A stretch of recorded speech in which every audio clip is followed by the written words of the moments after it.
মোবাইলের সাথে কানেক্ট করে ল্যাপটপ এবং কম্পিউটারের সাথে কীভাবে হোয়াটসঅ্যাপ ব্যবহার করবেন সেই পদ্ধতি দেখাবো। তো প্রথমে আপনার সার্চ অপশনে চলে যাবেন, এখানে হোয়াটসঅ্যাপ লেখার পরে আপনার এরকম একটা অপশন চলে আসবে, নিচের অপশনটাতে ক্লিক করবেন, দেখেন হোয়াটসঅ্যাপ সিকিউর অ্যান্ড রিলিয়েবল, এটা অপশন ক্লিক করে আপনার সামনে এরকম একটা ইন্টারফেস চলে আসবে।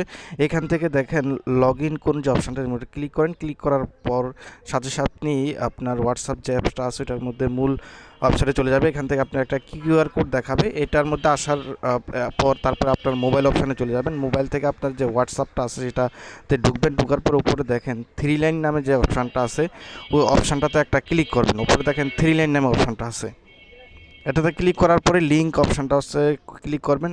ক্লিক করার সাথে সাথে আপনার কি কিউআর কোড চাইবে, সেই কিউআর কোডটা হচ্ছে আপনার যে কম্পিউটারের সাথে যে লিঙ্ক করাইবেন সেই কিউআর কোডের সাথে এটা আপনি একটা স্ক্যানিং করবেন।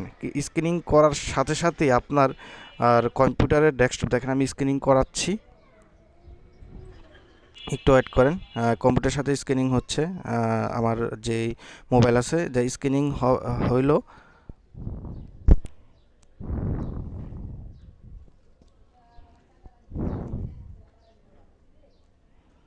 দেখেন স্ক্যানিং হয়ে গেছে। স্ক্যানিং হওয়ার সাথে সাথেই আপনার যে পিসি আর হচ্ছে মোবাইলের যে হোয়াটসঅ্যাপটা আছে সেটা কিন্তু একসাথেই কানেক্ট হয়ে যাবে। অর্থাৎ আপনি যেই যার সাথে চ্যাটিং করেন না কেন, যার সাথে কল করেন না কেন, ওটা আপনার সব কিছু মেসেজ সব কিছু দেখতে পাবেন, যে যার